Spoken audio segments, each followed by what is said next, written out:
Sorry, interesting. Sally, I'm going Yeah. to add something else onto that. What an amazing employee, what an amazing employee experience that if I'm in that team and I'm being developed and I'm being coached and Yeah. I am on a developmental path, I don't need the promotion to validate my worth in the organization.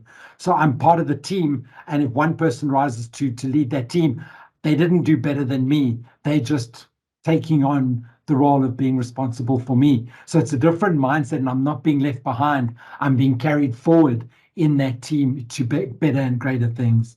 Mm. No, I mean, it's super interesting. And then that actually leads on to what I wanted to say earlier was around, well, two things actually. I do a lot of talks, as you know, on women in the workplace, female empowerment, and we do a lot of talks around this. And one of the big areas that's often missing in an organization when we look specifically at this is women in business development programs are generally aimed at a very specific age group. They're generally considered to be quite the sort of young junior to mid-career entry, and that is where all the development programs are focused on.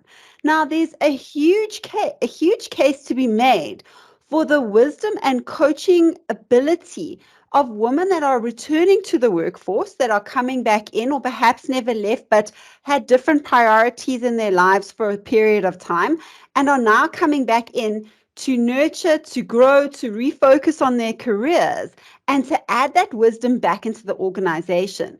Now, for me to come back to an organization, or to look at that, a coaching culture where I can bring my experience, my worth to grow and nurture other people, is definitely going to be an organization that I will consider moving to, because they recognize my worth and they have a program where I will be fully utilized, even though I'm perhaps more towards the end of my career in the organization. And from an EVP perspective, or employee value proposition, which is a big amount of the work that Talk does, we look as one of the main pillars that we say you've got to build into your EVP is growth and development.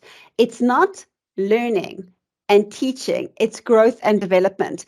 And that is looking at the opportunities that that organization offers me, as you say, to attract, retain, and involve employees in the organization. And I think that that's such a missed opportunity for so many organizations to say, how am I even attracting people later in their careers that can bring this coaching and this wisdom into my organization? Am I targeting them? Am I trying?